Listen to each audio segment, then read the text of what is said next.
Hello बच्चों, स्वागत है आप सभी का वापस से दोबारा से इस चैनल पे।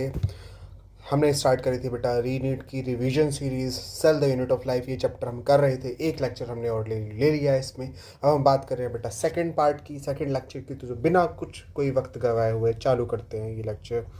अब आज हम बात करेंगे प्रोकैरियोटिक सेल के बारे में। अब प्रोकैरियोटिक सेल का अगर हम एक स्ट्रक्चर देखें तो प्रोकैरियोटिक सेल में आपको क्या क्या देखने को मिलेगा।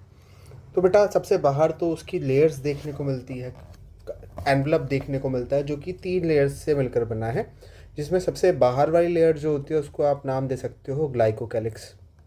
ग्लाइकोकैलिक्स ग्लाइकोकैलिक्स के अंदर जो लेयर प्रेजेंट है उसको आप नाम दे रहे हो बेटा सेल वॉल, और सेल वॉल के अंदर जो लेयर प्रेजेंट है उसको आप नाम दे रहे हो क्या, प्लाज्मा मेम्ब्रेन। सेल वॉल के अंदर जो लेयर है उसको आप नाम दे रहे हो बेटा plasma membrane, plasma membrane. Okay, तो ये जो 3 लेयर्स हैं ये तीनों मिलाकर सेल एनवलप बनाती है। तीनों मिलाकर क्या बना रही है बेटा, सेल एनवलप। ठीक है।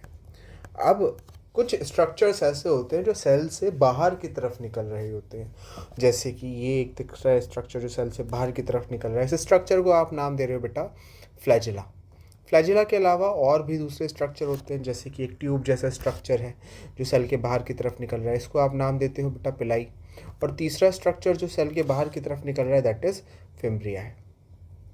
अब ये जो 3 स्ट्रक्चर हैं इन तीनों को मिलाकर आप बोल देते हो cell appendages. They are appendages या सेल्यूलर अपेंडेजेस। ठीक है। अब कुछ स्ट्रक्चर्स ऐसे होते हैं जो प्लाज्मा मेम्ब्रेन से ही डिफ्रेंशिएटेड होते हैं, प्लाज्मा मेम्ब्रेन से ही बने होते हैं, या प्लाज्मा मेम्ब्रेन की ही मॉडिफिकेशंस होती हैं। जैसे कि यहाँ एक स्ट्रक्चर है जिसको आप नाम दे रहे हो बेटा मीजोजोम, और एक और स्ट्रक्चर है जिसको आप नाम देते हो क्रोमैटोफोर। ये दोनों के दोनों प्लाज्मा मेम्ब्रेन से ही डिराइव्ड स्ट्रक्चर होते हैं। इसके अलावा सेल के साइटोप्लाज्म में बहुत सारी चीज़ें लोकेटेड होती है, जैसे उसका जेनेटिक मटेरियल जिसको आप नाम दे रहे हो बेटा डीएनए। जो जेनेटिक मटेरियल है डीएनए है वो क्रोमोसोम बनाने में हेल्प करता है, और इस डीएनए के अलावा एक और डीएनए प्रेजेंट होता है, इसको आप नाम दे देते हो प्लाज्मिड डीएनए या प्लाज्मिड नाम रख देते हो। इसके अलावा और भी दूसरी चीज़ें प्रेजेंट होती हैं, जैसे कि यहाँ पर क्या बोल सकते हो आप, गैस वैक्यूल प्रेजेंट है, गैस वैक्यूल प्रेजेंट है। इसके अलावा यहाँ पे इंक्लूजन्स प्रेजेंट होती है, इंक्लूजन बॉडीज़ प्रेजेंट हो सकती है, आप बोल सकते हो। इसके अलावा यहाँ पर बेटा राइबोसोम देखने को मिल जाएगा जो प्लाज्मा मेम्ब्रेन से अटैच रहता है बेसिकली, और एक स्ट्रक्चर और देखने को मिलता है जिसको आप नाम दे सकते हो पॉलीसोम। तो यहाँ पे पूरा कुछ स्ट्रक्चर है प्रोकैरियोटिक सेल का, जिसको अभी हमें एक एक करके कंपोनेंट सारे डिटेल में देखेंगे। तो चलिए शुरू करते हैं आगे।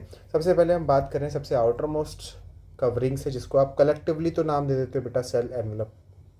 अभी जो सेल एनवलप है वो केमिकली कॉम्प्लेक्स स्ट्रक्चर है और 3 टाइटली बॉन्डेड लेयर से मिलकर बनी हुई है। तो आप ये इतना तो जान लो कि कैसी है chemically, it is chemically complex. Chemically complex structure है और 3 टाइटली बाउंडेड लेयर से मिलकर बना हुआ है। एक लेयर का नाम है ग्लाइकोकैलिक्स, दूसरी लेयर का नाम है सेल वॉल, तीसरी लेयर का नाम है प्लाज्मा मेम्ब्रेन। अब यहाँ पर जो ये स्ट्रक्चर है उसमें ग्लाइकोकैलिक्स किस चीज़ का बना, what is the chemical nature of glycocalyx. तो जो ग्लाइकोकैलिक्स है वो बना है बेटा पॉलीसैकेराइड्स का, शुगर्स होती है, इनका बना हुआ है ग्लाइकोकैलिक्स। जो दूसरा हमारे पास स्ट्रक्चर है दैट इज, या दूसरा हमारे पास जो लेयर है दैट इज सेल वॉल, वो किस चीज़ का बना है बेटा, it is made up of पेप्टाइडो glycan. अब यहाँ पे इस टर्म को अगर आप डिवाइड करोगे तो ये 2 पार्ट्स में डिवाइड हो जाएगा। पेप्टाइड का मतलब यहाँ पे हो जाएगा प्रोटीन से, और ग्लाइकन जो यहाँ है वो होती है बेटा शुगर। और इस शुगर में 2 यूनिट्स होती हैं, एक यूनिट का नाम है एन एसिटाइल मिरामिक एसिड और दूसरी यूनिट का नाम है एन एसिटाइल ग्लूकोजामीन। ठीक है। इसके अलावा जो तीसरा कंपोनेंट है जिसको आप नाम दे रहे हो बेटा प्लाज्मा मेम्ब्रेन, वो 2 चीज़ों से मिलकर बना है, लिपिड एंड प्रोटीन से मिलकर बना हुआ है। सबसे पहले अगर हम बात कर ले ग्लाइकोकैलिक्स की सिर्फ, तो ग्लाइकोकैलिक्स जो कि पॉलीसैकेराइड का बना हुआ है वो 2 फॉर्म्स में देखने को मिल सकता है। एक फॉर्म का नाम है कैप्सूल, दूसरी फॉर्म का नाम है बेटा स्लाइम लेयर। अब जो कैप्सूल है वो थोड़ा मोटा होता है, स्लाइम लेयर दूसरी तरफ पतला होता है। कैप्सूल टफ होता है, स्लाइम लेयर कैसा है बेटा, लूज है। कैप्सूल का काम क्या है, कैप्सूल बैक्टीरिया को होस्ट के इम्यून सिस्टम से बचाने का काम करता है। अज्यूम करो कि आपकी बॉडी के अंदर कोई बैक्टीरिया आ गया है, अब वो बैक्टीरिया डिजीज़ कॉज कब कर पाएगा, जब आपका इम्यून सिस्टम उसको मार नहीं पाएगा। और कब नहीं मार पाएगा, जब वो बैक्टीरिया आपके इम्यून सिस्टम से छुप जाएगा। तो कौन छुपाएगा उसको, तो कैप्सूल छुपाएगा। दूसरा है स्लाइम लेयर। स्लाइम लेयर बेटा ये थिन लूज एक लेयर होती है और ये प्रोटेक्ट करती है फ्रॉम डेसिकेशन या फिर डिहाइड्रेशन से। ये वाटर या न्यूट्रिएंट्स के लॉस को होने से बचा लेता है। अभी जो दूसरा लेयर है जिसको आप सेल वॉल बोल रहे हो, जो कि पेप्टिडोग्लाइकन की बनी है, उसमें दो कंपोनेंट्स आपकी बात करी है आपने कि एक कंपोनेंट है शुगर जिसमें है नाम एंड नाक। तो मान लो ये नाक यूनिट ऐसे चलती रहती है, तो एक लेयर बन गई। उसी तरीके से शुगर्स को मिलाओ तो दूसरी लेयर, उसी तरीके से ऐसे तीसरी लेयर बन गई। अब इन तीन लेयर्स को या लेयर्स बिटवीन द लेयर्स जो क्रॉस लिंकिंग करने का काम होता है वो किसका होता है? वो होता है प्रोटीन का। अब इसमें एक चीज़ याद रखना कि अगर जितनी लेयर्स ज़्यादा हो जाएंगी सेल वॉल की थिकनेस उतनी बढ़ती चली जाएगी, लेयर्स कम हो गई तो सेल वॉल की थिकनेस कम हो जाएगी। नाउ आगे बेटा ये सेल वॉल जो होती है रिजिड लेयर होती है, चेंज नहीं होती, जैसी है वैसी ही रहेगी, तभी तो शेप मिल पाता है किसी बैक्टीरिया को उसका। इसके अलावा यहाँ पे फंक्शन लिखा है कि ये शेप प्रोवाइड कर देता है। दूसरी चीज़ ये बर्स्टिंग एंड कोलैप्सिंग से बचा लेता है। अब बर्स्टिंग कौन से सॉल्यूशन में हो सकती है? ऐसे सॉल्यूशन में जहाँ पानी बाहर से अंदर आए। वो कौन सी कंडीशन होगी जहाँ पानी बाहर मीडियम से सेल के अंदर आना चालू होगा? वो कंडीशन होती है बेटा हाइपोटोनिक। और कोलैप्स कहाँ होगा? जब सेल के अंदर से पानी बाहर निकलना चालू हो। तो बाहर मीडियम कैसा होना चाहिए? हाइपरटोनिक। तो उस कंडीशन में कोलैप्स होने के चांसेस होते हैं। इसके अलावा जो प्लाज्मा मेम्ब्रेन होता है वो स्ट्रक्चर अगर हम देखें उसका और फंक्शन देखें तो वो तो वैसा ही होता है जैसे कि आपको यूकेरियोटिक सेल की स्ट्रक्चर और फंक्शन देखने को मिलती है। केमिकली थोड़ा सा डिफरेंट आप बोल सकते हो कि prokaryotic plasma membrane eukaryotic plasma membrane से केमिकली लेवल पे डिफरेंट होती है। ये बेटा सेलेक्टिवली परमिएबल मेम्ब्रेन है, मतलब कि जिसको चाहेगा उसी को अपने आर पार जाने देगा, जिसको नहीं चाहेगा वो जा ही नहीं पाएगा। और प्लाज्मा मेम्ब्रेन का मेजर काम ही होता है बेटा ट्रांसपोर्टेशन में हेल्प करना, तो ये ट्रांसपोर्टेशन में हेल्प करा देता है। ठीक है, तो ये हमारा है पूरा का पूरा सेल एनवलप जो कि 3 टाइटली बॉन्डेड लेयर से मिलकर बना होता है। अब जो सेकेंड पार्ट है जो हमें पढ़ना है दैट इज वो स्ट्रक्चर्स जो कि प्लाज्मा मेम्ब्रेन से ही डिफरेंशिएट होकर बने हैं, जिसमें एक स्ट्रक्चर है आपके पास मेसोसोम और दूसरा स्ट्रक्चर है आपके पास बेटा क्रोमेटोफोर। मेसोसोम की अगर बात करें तो ये डिराइव कहाँ से हुआ है? प्लाज्मा मेम्ब्रेन से। क्रोमेटोफोर कहाँ से डिराइव हुआ है? प्लाज्मा मेम्ब्रेन से। अगर मेसोसोम की बात करें तो 3 फॉर्म्स में आपको ये आराम से देखने को मिल जाएगा। एक फॉर्म का नाम है वेसाइकल, दूसरे फॉर्म का नाम है टिब्यूल और तीसरे फॉर्म का नाम है मिलामिला। कहाँ पर क्या हर बैक्टीरिया में पाया जाता है? नहीं, हर बैक्टीरिया में नहीं पाया जाता। ये कौन से बैक्टीरिया में पाया जाता है बेटा? ग्राम नेगेटिव बैक्टीरिया में पाया जाता है। ग्राम नेगेटिव बैक्टीरिया क्या होता है? ग्राम पॉजिटिव बैक्टीरिया क्या होता है? अभी हम देखेंगे क्या होता है वो सब। इसके अलावा मीजोसोम्स के जो फंक्शंस होते हैं वो बहुत ही इंपॉर्टेंट है। ये मीजोसोम का काम क्या होता है? तो बेटा ये डीएनए को रेप्लिकेट कराने में हेल्प करता है। रेप्लिकेटेड डीएनए को रेस्पेक्टिव डॉटर सेल्स तक पहुंचाने का काम करता है। और ये एक बेटा इनफोल्डिंग होती है प्लाज्मा मेम्ब्रेन की, तो बेटा ये क्या करता है? सरफेस एरिया बढ़ा देता है एंजाइमेटिक एक्टिविटीज़ के लिए। इसके अलावा ये रेस्पिरेशन में भी हेल्प करता है और ये सिक्रीशन में भी हेल्प कर लेता है। दूसरी तरफ अगर हम क्रोमेटोफोर देखें तो क्रोमेटोफोर का काम होता है पिगमेंट्स को उसके अपने ऊपर रखना। इस तरीके से हमारी जो यूकेरियोटिक सेल होती है उसमें क्लोरोप्लास्ट होता है जिसके अंदर थाइलाकोइड होता है जो कि पिगमेंट को अपने ऊपर रखता है। पिगमेंट जो प्रेजेंट होते हैं थाइलाकोइड की मेम्ब्रेन पे। तो उसी तरीके से जो फोटोसिंथेटिक बैक्टीरिया होते हैं उसमें भी पिगमेंट को रहने के लिए कोई ना कोई तो जगह चाहिए, कोई ना कोई तो मेम्ब्रेन चाहिए। और वो मेम्ब्रेन का नाम क्या होता है बेटा? वो मेम्ब्रेन जो इस स्ट्रक्चर को बनाती है उसका नाम होता है क्रोमेटोफोर। इसलिए हमने बोला it is equivalent to the thylakoid of eukaryotic cell. Eukaryotic cell के थाइलाकोइड के इक्विवेलेंट स्ट्रक्चर है। क्या हर बैक्टीरिया में पाया जाएगा? ऑब्वियस सी बात है, हर बैक्टीरिया फोटोसिंथेसिस नहीं करता, तो हर बैक्टीरिया में तो नहीं पाया जाएगा। तो कहाँ पाया जाता है? तो फोटो ऑटोट्रोफिक बैक्टीरिया में पाया जाता है, जैसे purple sulphur bacteria, green sulphur bacteria, blue green algae, इन सारे बैक्टीरिया में पाया जा सकता है। किस में हेल्प करेगा? फोटोसिंथेसिस में। Simple as that. ठीक है, तो ये दो स्ट्रक्चर जो कि प्लाज्मा मेम्ब्रेन से ही डिराइव हुए हैं, one is mesosome and second one is chromatophore. इसके अलावा सेल से बाहर की तरफ निकलने वाले स्ट्रक्चर जिसमें 3 स्ट्रक्चर्स आते हैं, जिसमें पहला आता है फ्लैजिला, दूसरा आता है पिलाई और तीसरा आता है फिम्ब्रिया। अगर हम फ्लैजिला की बात करें तो फ्लैजिला जो होता है उसके 3 पार्ट्स होते हैं। क्या क्या पार्ट्स होते हैं बेटा? एक इसके पास होगी बेसल बॉडी। बेसल बॉडी में रिंग्स प्रेजेंट होती है, 4 रिंग्स होती है LPSM। इतनी डिटेल्स में अभी हम नहीं जा रहे हैं। इसके अलावा यहाँ पर एक स्ट्रक्चर होता है जिसको आप नाम दे देते हो हुक। और हुक के बाद होता है एक बड़ा लंबा सा स्ट्रक्चर जिसको आप नाम दे देते हो क्या? फिलामेंट। तो 3 पार्ट्स होते हैं। क्या क्या पार्ट है बेटा? बेसल बॉडी, हुक है और फिलामेंट है। ठीक है, अब जो फिलामेंट है वो स्ट्रक्चर ऐसा है जो सेल से बाहर की तरफ निकलता हुआ दिखता है, एक लंबा सा स्ट्रक्चर जो सेल से बाहर की तरफ निकलता हुआ दिखता है उसको फिलामेंट कहते हैं। इसलिए यहाँ लिखा गया that filament is the long part extending from cell surface to outside. ये जो स्ट्रक्चर है, जो पार्ट है, यही तो सेल से बाहर की तरफ निकलता हुआ दिखाई देगा और बहुत लंबा सा दिखाई देता है। प्रोकैरियोटिक फ्लैजिला की अगर हम बात करें तो वो किस प्रोटीन का बना होता है, तो याद रखेंगे बेटा, फ्लैजिलिन नाम की एक प्रोटीन का बना होता है। यूकैरियोटिक फ्लैजिला किसी और प्रोटीन का है, प्रोकैरियोटिक फ्लैजिला किसी और प्रोटीन का बना हुआ है, ठीक है। इसके अलावा जो फ्लैजिला का नंबर है और जो अरेंजमेंट है फ्लैजिला का, वो वैरी करता है from cell to cell. For example, कि हो सकता है कि कोई सेल ऐसी हो जिसमें फ्लैजिला हो ही ना, या कोई सेल ऐसी हो जिसमें फ्लैजिला हो लेकिन एक ही हो, कोई सेल ऐसी है जिसमें फ्लैजिला है लेकिन एक इधर है और एक इधर है, कोई सेल ऐसी है जिसमें फ्लैजिला है लेकिन बहुत सारे फ्लैजिला एक ही साइड प्रेजेंट है, या फिर ये भी हो सकता है कि कोई सेल ऐसी है जिसमें एक साइड इतने सारे फ्लैजिला प्रेजेंट है, दूसरी तरफ इतने सारे फ्लैजिला प्रेजेंट है। और ये भी तो हो सकता है कि पूरी की पूरी बॉडी पे ही फ्लैजिला फैले हुए हैं। तो ये अलग अलग फॉर्म्स में या अलग अलग अरेंजमेंट ऑफ फ्लैजिला देखने को मिल सकता है बैक्टीरिया में। अब फ्लैजिला का काम क्या होता है, तो सिंपल सी चीज़ है, लोकोमोशन, मूव कराना, एक जगह से दूसरी जगह पर सेल को पहुंचाने का काम है। दूसरा है पिलाई।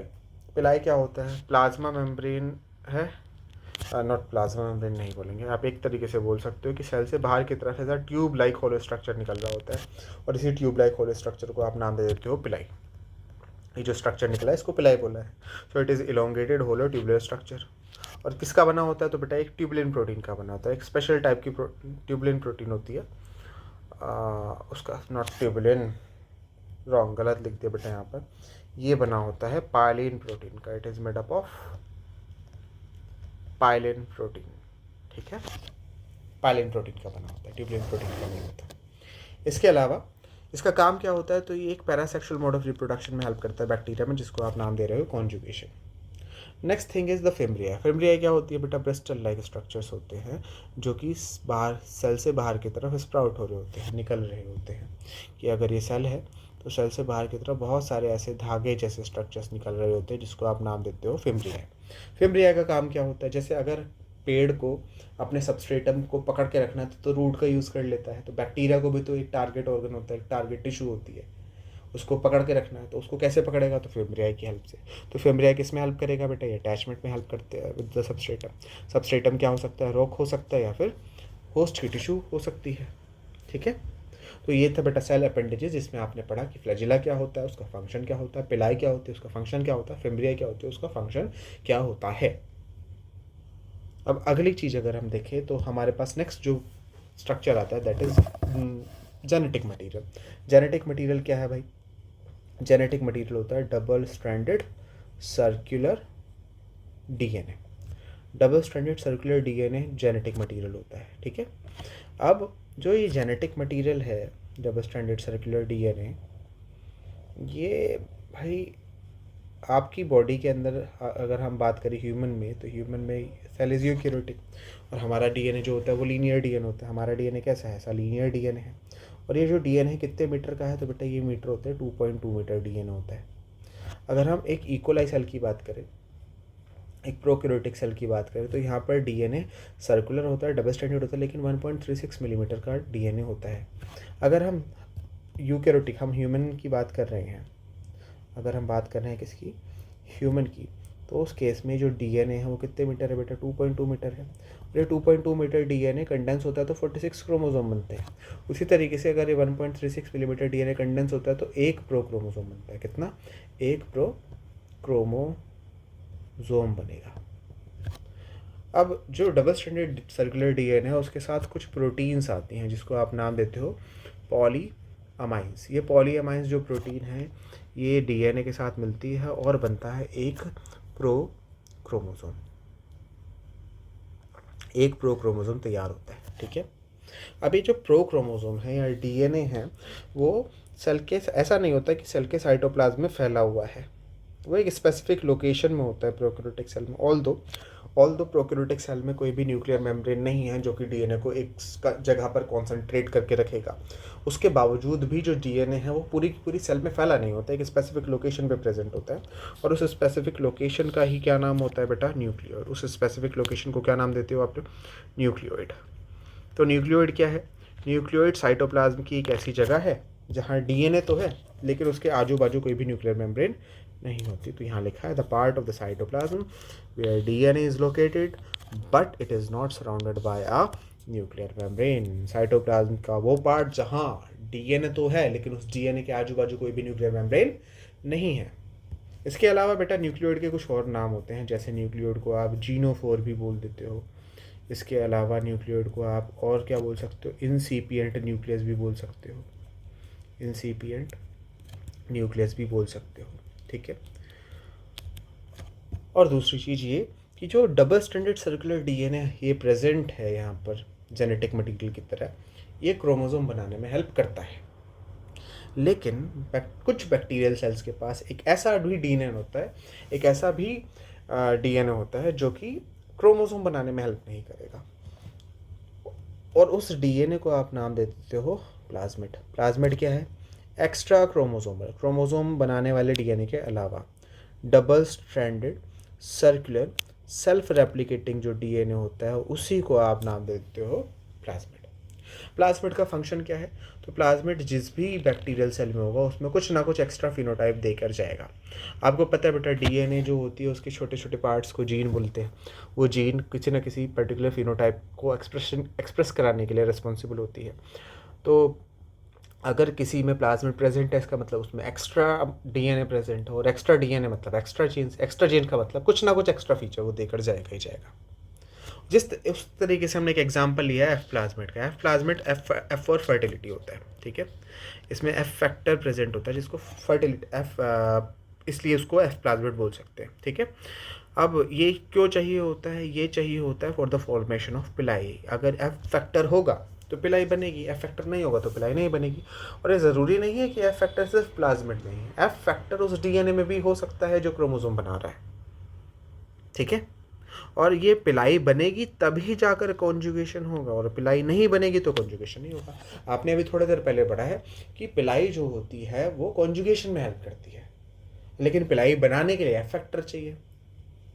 एफ फैक्टर होगा पिलाई बनेगी कॉन्जुगेशन होगा। ठीक है।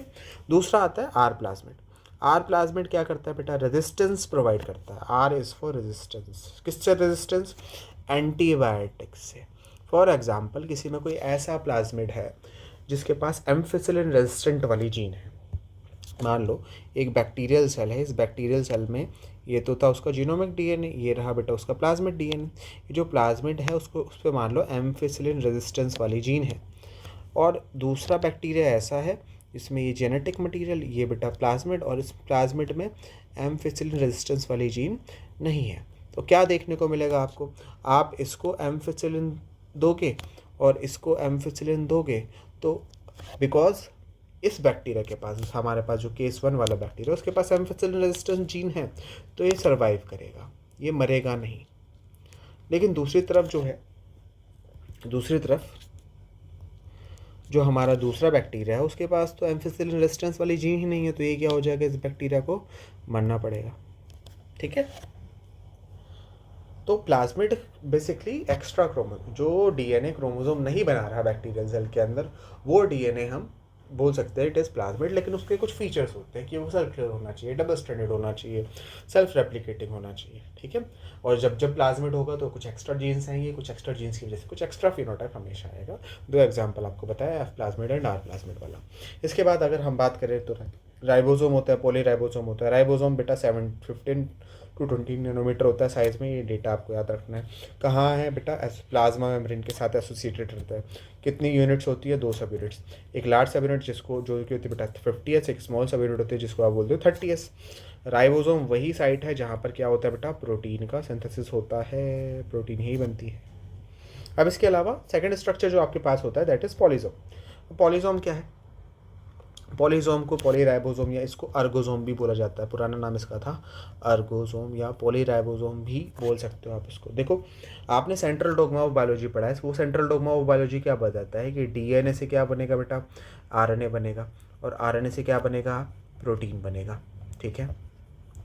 जो डीएनए से आरएनए बनने वाला प्रोसेस उसको आप क्या नाम देते हो? इसको आप नाम देते हो ट्रांसक्रिप्शन। और जो आरएनए से प्रोटीन बनने वाला प्रोसेस उसको आप क्या नाम देते हो?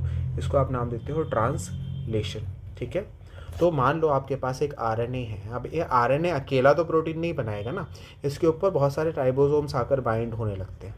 अभी जो राइबोसोम्स एक सिंगल एमआरएनए पे बहुत सारे जब राइबोसोम आकर बाइंड होने लगते हैं तो इसी स्ट्रक्चर को आप नाम दे देते हो पॉलीसोम। ये जो स्ट्रक्चर बना है इसी को आप क्या नाम दे देते हो बेटा, पॉलीसोम नाम दे देते हो। जैसे कि यहाँ देखो कि बहुत सारे ribosomes attach to a single mRNA, एक सिंगल एमआरएनए से बहुत सारे राइबोसोम अगर अटैच हो जाए तो क्या बनेगा, पॉलीसोम बनेगा, या फिर क्या बनेगा, पॉलीराइबोसोम बनेगा। अब यहाँ पे काम क्या है इसका, देखो राइबोसोम के ऊपर जब ये एमआरएनए के ऊपर जब राइबोसोम्स आकर जुड़ रहे हैं तो वहाँ पर आरएनए को प्रोटीन में कन्वर्ट कर रहे हैं। मतलब कौन सा प्रोसेस परफॉर्म हो रहा है बेटा, ट्रांसलेशन परफॉर्म हो रहा है। इसलिए हम बोल रहे हैं कि राइबोसोम ऑफ अ पॉलीसोम क्या करते हैं बेटा, ट्रांसलेट करते हैं एमआरएनए को। किस में ट्रांसलेट करते हैं बेटा, प्रोटीन में। ये इन शॉर्ट प्रोटीन सिंथेसिस या ट्रांसलेशन में हेल्प कर सकता है। ठीक है, so this was polysome and ribosome. Next is inclusion bodies in gas vacuole. देखो बेटा इंक्लूजन बॉडीज क्या होती है, एज्यूम करो कि आप गए हो बाजार और आप सामान लेकर आए हो अपने एक हफ्ते के राशन का। अब आप ऐसा तो नहीं करोगे ना कि आके ढोरों की तरह पूरा का पूरा राशन एक ही दिन में ख़त्म कर दोगे, ऐसा नहीं हो सकता। आप क्या करोगे, थोड़ा सा स्टोर करोगे। उसी तरीके से जो बैक्टीरिया होता है वो भी बहुत सारी चीज़ें बाहर से लेता है, और कुछ चीज़ें ऐसी होती हैं जो खुद बना पाता है।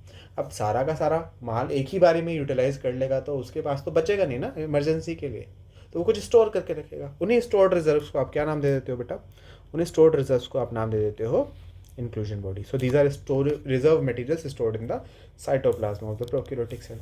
ठीक है, अब दूसरी चीज़ की they are not bounded by any membrane and they lie freely in the cytoplasm. इनके चारों तरफ कोई भी मेम्ब्रेन नहीं होती है, ऐसे ही तैर रहे होते हैं साइटोप्लाज्म में इधर उधर। Example, phosphate granule, phosphate, glycogen granule, glycogen, cyanophycin granule. ठीक है, ये 3।